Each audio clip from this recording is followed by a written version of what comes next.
Hi, everybody. Welcome to Buffalo Brief. I'm Kelsey Anderson. And I'm Dave Graber. All right. We are, I feel like behind the times if we are not using AI daily or weekly in our lives. True. And there is AI being used daily and probably weekly in our lives without you even realizing it as well. True. Yeah. But we are introducing our guest today, and this is a full episode because it is fascinating. So fascinating. It's also where some of your taxpayer dollars, your state tax dollars, are going toward. So we are introducing a guy who is using AI for his job daily.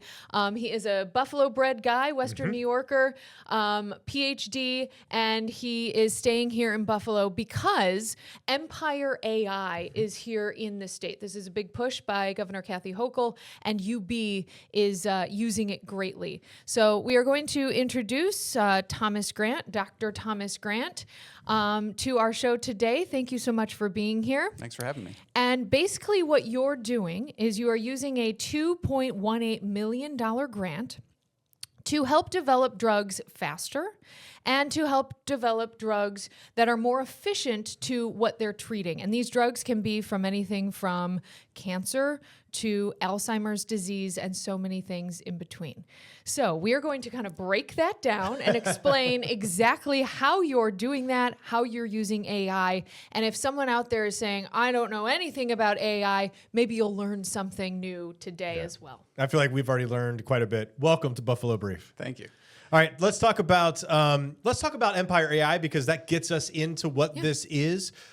We have talked about it before, folks. If you've been following Buffalo Brief, Kelsey and I have had guests here talking about this incredible program. And UB is at the forefront of this country, if not of this world, when it comes to capability and power. And it's going to get exponentially greater in just the next couple of years. So let's talk about Empire AI. How does Empire AI power UB, and how does UB power Empire AI? Yeah, so AI requires a lot of compute resources, and in particular, they require something called GPUs. And so you don't typically have GPUs in your everyday laptop that you would use for AI. And so these GPU chips are very powerful. NVIDIA makes most of these. And so what they do is they buy a ton of them, hundreds of thousands of chips, and they send them all over the world. And so we're getting some of those chips here at Empire AI so that we can build one of the world's most powerful supercomputers for a university. It's really already one of the world's most powerful academic supercomputers. And so the ability to do that means that researchers like me can, in our small little labs, can be able to do developments in AI that mostly are limited to tech companies up until now. Companies like Google or Amazon or Facebook, they have massive data centers for facilities that have thousands of these chips. And now we're going to be able to have this right here in our hometown. This is so impressive. Do you know how many universities across the globe have this sort of technology at their fingertips? So there's a few that have started building these because these chips have become a major competitive thing to get, right? Yeah. It's very hard to get them. And so there's a few universities that are building these, but UB is really at the forefront of this. Once it's done, Empire AI is going to be the world's most powerful academic supercomputer. That is amazing. Can you explain the levels that we're at right now? We are in the alpha program. We're coming up to beta and then eventually gamma. Can you explain that and then the power associated with those? Yeah, so typically when you're looking at AI, some smaller AI models can run on a handful of maybe 8 to 12 to 16 GPU chips. Empire AI Alpha started at 96. Then it upgraded to Alpha Plus, I think they call it, and that's twice as many. What's going to happen next is Beta is being built right now with more powerful chips. So every chip is 7 to 20 times more powerful than the chips that were in Alpha. Wow. And there's 2 times as much chips. And so it's really incredible, the power. This is going to be 10 to 20 times more powerful than Alpha when it's complete. Then Gamma is probably going to be about 10 times as powerful as Beta. And that's going to be completed probably sometime next year. Next year. Next year. We're not talking about 20 years down the road, which generally when we talk about infrastructure improvements, we are talking about 20 years down the road. AI is here. It's coming faster. And it's next year going to be super impressive on the campus of UB. Next year. This is amazing. All right. How many researchers across UB are using AI right now? I think there's over 200 faculty members, including all their labs, that are using AI across the whole university. So it's anywhere from materials science to geology to our field of biomedical sciences, genomics, genetics. Every area can use AI in some way for the most part. And UB has a history of AI. It's not just starting here. We actually are one of the pioneers in AI going back to the 90s. So we actually developed one of the first image recognition tools for understanding how to view zip codes for the Postal Service. So the post office actually used one of UB's tools for understanding handwriting recognition for postal codes, and they saved billions of Did we know dollars that? No. back in the 90s. And so this was sort of the foundation of image recognition for AI. And so this saved the post office billions of dollars. Other post offices in other countries use it. Wow. It was a huge deal. So UB has a history of this. We've been at the forefront of AI for a long time, which is one of the reasons why Governor Hochul chose UB to lead the effort for Empire AI and to have Empire AI here at the campus. And I want to mention one of the reasons why you stayed here in Buffalo and many other extremely smart, talented people that we have working at UB, which is amazing. It is. I mean, we get blown away. I feel like every time we get an email from the university, it's just more stuff. All right. So while many industries and many studies are using Empire AI and the AI program at UB, your particular focus is on drug identification, drug creation. Can you talk a little bit about specifically how your field of study uses AI? Yeah, so I'm in a field called structural biology. So in order to understand sort of the basics of drug design, it's helpful to understand the basics of the biology that we're targeting in the first place. Great. So if you think of little molecular machines, that's what proteins are in the cell. So proteins are like little molecular machines. They have moving parts, they rotate, they change shape, and as they move, they process molecules, and they do a ton of different functions. They can fight off a virus, they can carry energy around the cell, they might carry oxygen from your lungs throughout your bloodstream, for example. And so proteins are the little molecules. They're thousands of atoms, typically, and they're folded up into a very precise shape. And that shape, whatever shape they take and how they fold, is what determines their function. And there's thousands of these proteins throughout our cells. And it's really fascinating to watch these things just rotate and move. They're honestly just like little molecular machines. And we're seeing one right now on the screen. There it is. So this is a proton pump. What it does is it pumps. That's in your This body. is in your body. This is in your body right now. There's thousands of them. They're being made every second, and they're generating energy by pumping protons across a cell membrane. And this is how you generate energy. There's different types of molecules that move your muscles or send electrical signals throughout your body, things like that. And they're all run by these little molecular machines. So as a structural biologist, our job is to understand the structure of these proteins. What that means is where all the atoms are in 3 dimensions. And how does understanding the structure of a protein help to determine medical science? right. Sure. So it's sort of like reverse engineering, right? Nature has designed these machines to be extremely efficient and incredibly amazing at what it is they do. So by understanding where all the atoms are, we can sort of reverse engineer it and figure out when there's a problem, what that problem is, and what disease it's causing. Because that's how most diseases are caused, is by something broken in the machine. Could be a mutation in your DNA is causing a problem in the protein, and that's breaking the machine. It could be completely wiping it out. It could be making it so that it's producing too much of something or not enough of something. This is an example of DNA replication, for example. This is several proteins coming together to make copies of your DNA so that you can make more cells and grow and all those kinds of things. And so when there's diseases, a lot of times it's caused by mutations in your DNA, which are causing problems in the proteins. So by reverse engineering what the proteins look like, we can understand how those machines work and therefore maybe come up with drugs that could actually fix whatever problem is being caused. I want to, so it's all fascinating. I want to ask a question that maybe you know the answer to, or maybe you don't. AI, we've talked about AI, potentially taking our jobs down the road. We've talked about, how AI is creating these horrible deep fakes of people online. We don't know what's real and what's not half the time. But there's this other side of AI that is so powerful and useful and amazing for the world of medicine and everything you just described as well.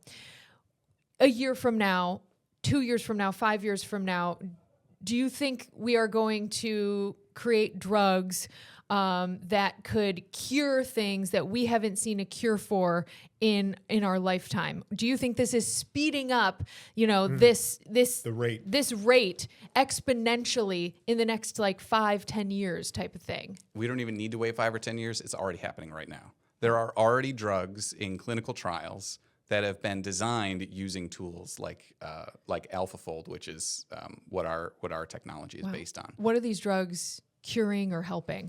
There's a bunch of them. Like cancer or... It's cancer, it's Alzheimer's, it's there's thousands of different diseases, and all of them are impacted by this. So I know that there's at least 3 off the top of my head that I can think of drugs that are in clinical trials that were designed because of tools that use AI.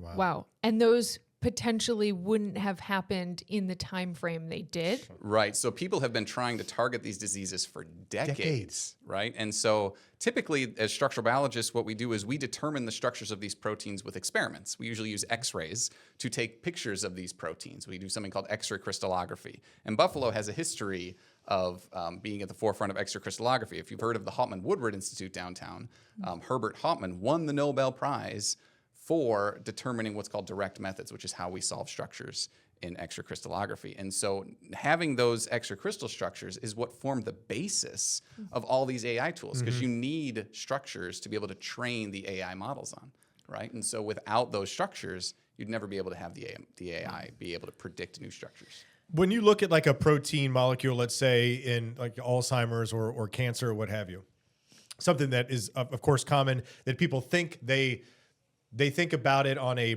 global level, sort of on the body level. You think about it on the less than cellular or less than molecular level. What is it about the drugs or the chemicals that you're creating, the compounds you're creating?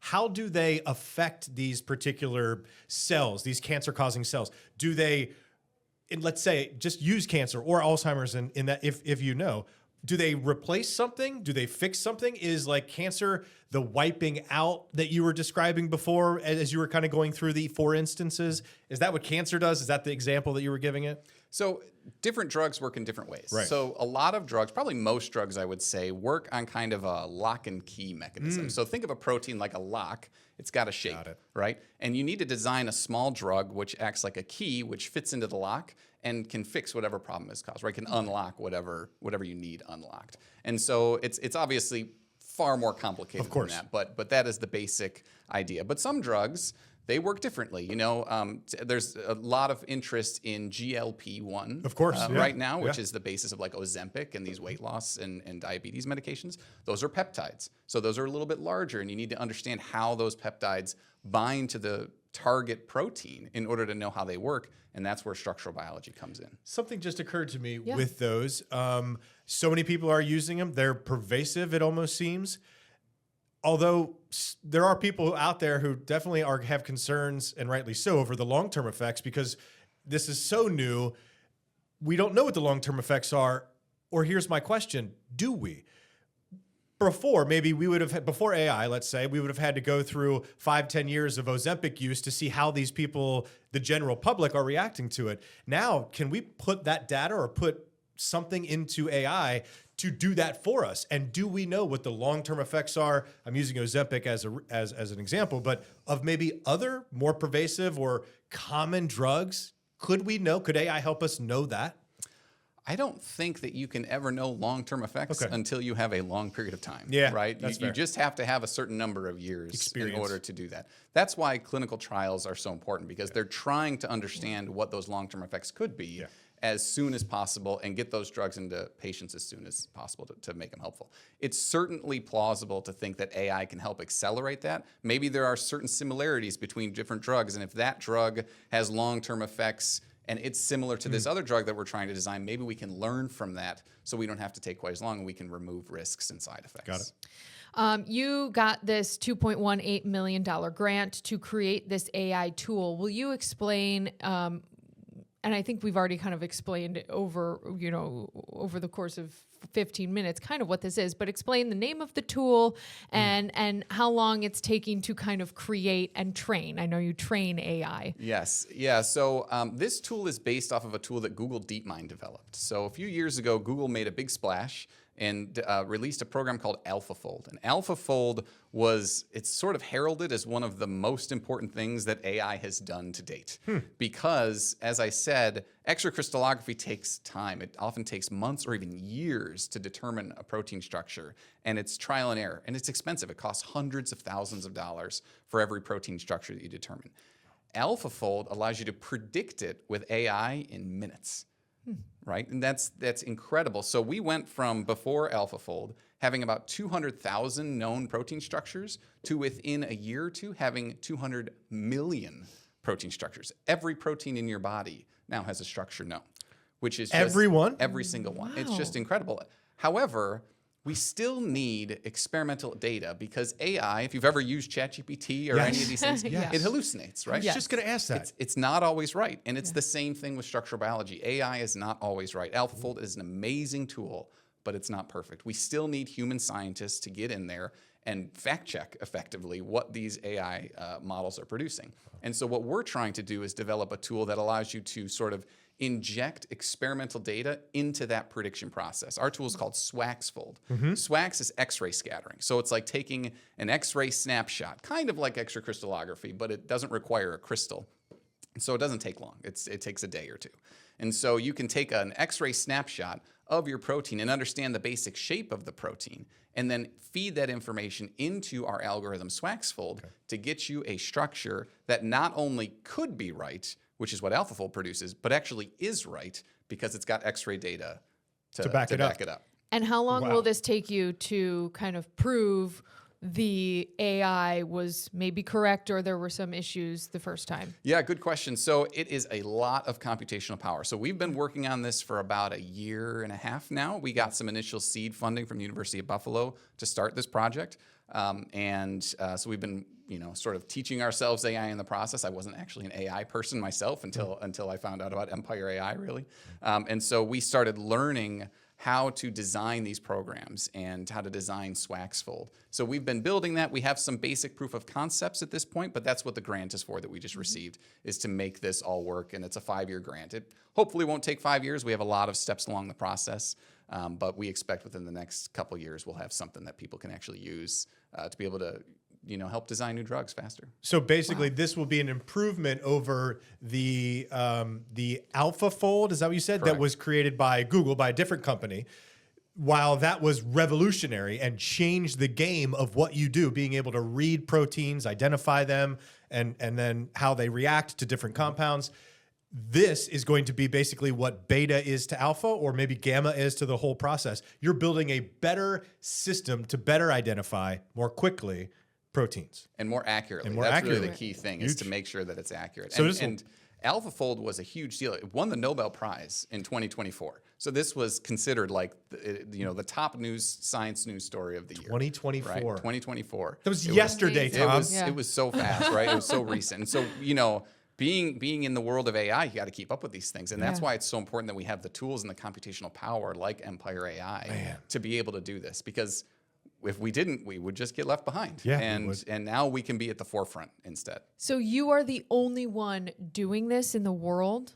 No. No.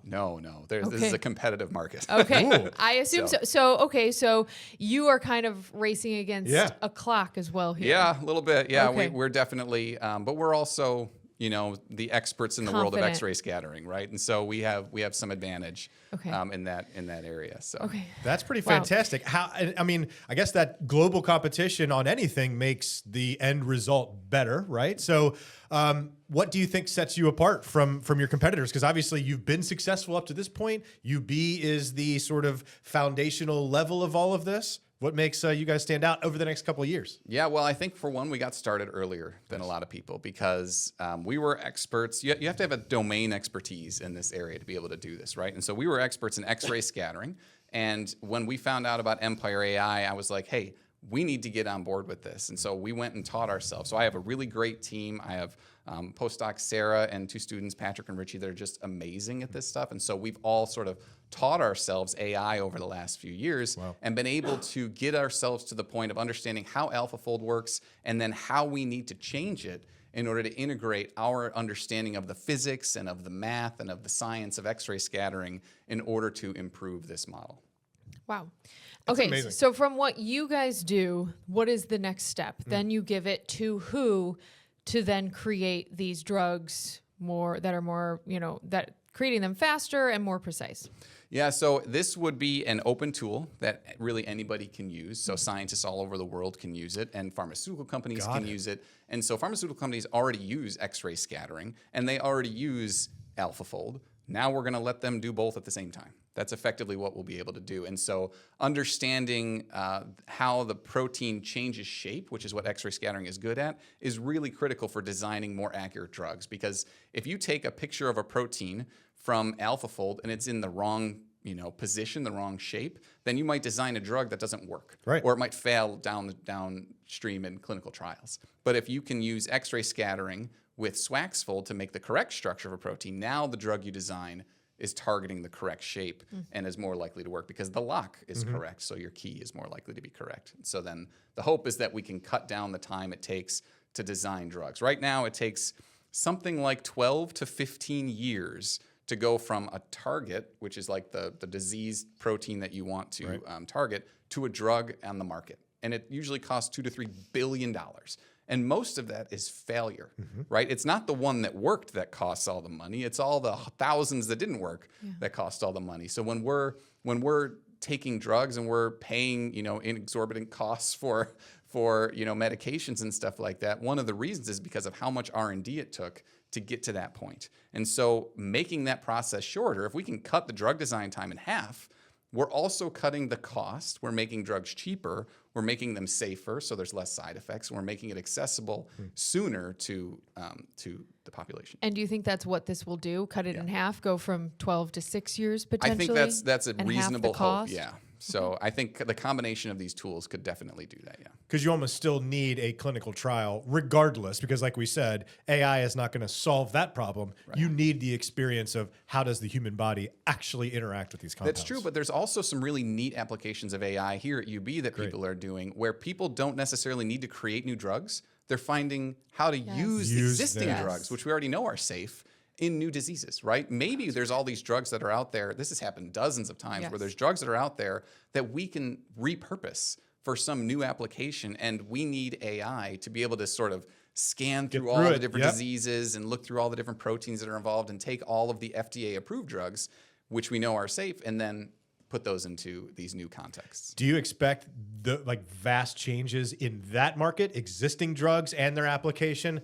I would see that would be like the first domino that falls, right? Yeah. As opposed to brand new market of drugs. The ones we have existing on the market that are already tested by the FDA and approved, that's got to be soon. Yeah, that's all. They're already doing it, right? And so we have teams at UB that are already working on this. It's a very active area of research. You do like to see that. I feel like I'm on the board of our local Alzheimer's Association chapter, and that is a lot of these, application of drugs that were for this are now having effect on this, and that's been fascinating to see, and it's so encouraging. And when you see that, it's just like by happenstance. This is development that is happening rapidly, on purpose, guided, precision improvements in the medical field. And I feel like this could give people a lot of hope. A lot of hope. Yeah, absolutely. And it's hope for better drugs and cheaper drugs. That's a big part of it. Could you imagine? Is cheaper drugs. We pay a lot more for drugs in this country than in most countries. And if we can do things that can use R&D to make these drugs cheaper, then everybody wins. It's amazing. As a local guy, you stayed here in Buffalo. Explain, obviously you just explained a lot about why you're still here, but explain, the talent you see staying in Buffalo, coming to Buffalo for this sort of thing. I think this is also really hopeful for the city of Buffalo. Let's be real. Yep. Absolutely. So one of the big aspects of having facilities like Empire AI here is it's like a magnet for talent, right? So when people that are coming out of grad school or going on the market for a job are looking around the country. Where do I go that has the best, most cutting edge research? They can look at UB and say, there's the place to go. That's a good place to go because they've got resources to do this. It's one of the reasons I'm here, because there's not many places we can go to do this kind of research. Usually you have to be some big tech company to have this kind of scale of computing. For training something like Swaxfold, we need 100,000 GPU hours to do something like that. Wow. That is just not possible for a regular lab like ours. So we need resources like this. And these resources don't exist at most universities. I imagine success breeds success, especially in these types of programs. So you bring more talent, the computer figuratively and literally gets more powerful. If you get another, not you or whomever, hopefully you, if you get the Nobel Peace Prize, that's not only a huge windfall for you, but it's got to be great for the university. So success breeds success breeds success. It's got to be your endowment of $2.18 million. If you magnify that by a university size, if something big, if the cure for cancer comes out of UB, that's got to be a huge just driver, and it just keeps like folding on itself, right? Exactly. It's all about return on investment, effectively. So there was actually this independent analysis that came out about 2 or 3 months ago about what the impact of Empire AI would be economically on the region, and it was something like a 5-to-1 ratio. So for every dollar we put into this, we get $5 back because of jobs that are created by it and the potential for drawing in expertise as a major hub, drawing in companies who want to be able to use these resources. There's a lot of opportunity created by it. Can't say that about anything else, can you? No. We are at the forefront. We don't often hear that here in Western New York. I love it.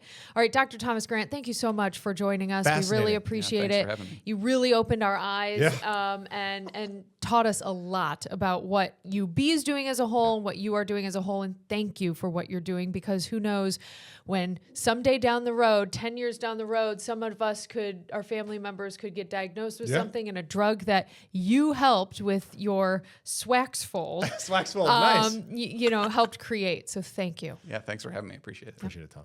All right, we will see you tomorrow on Buffalo Brief. Hopefully you learned a lot today. I know I did. Same.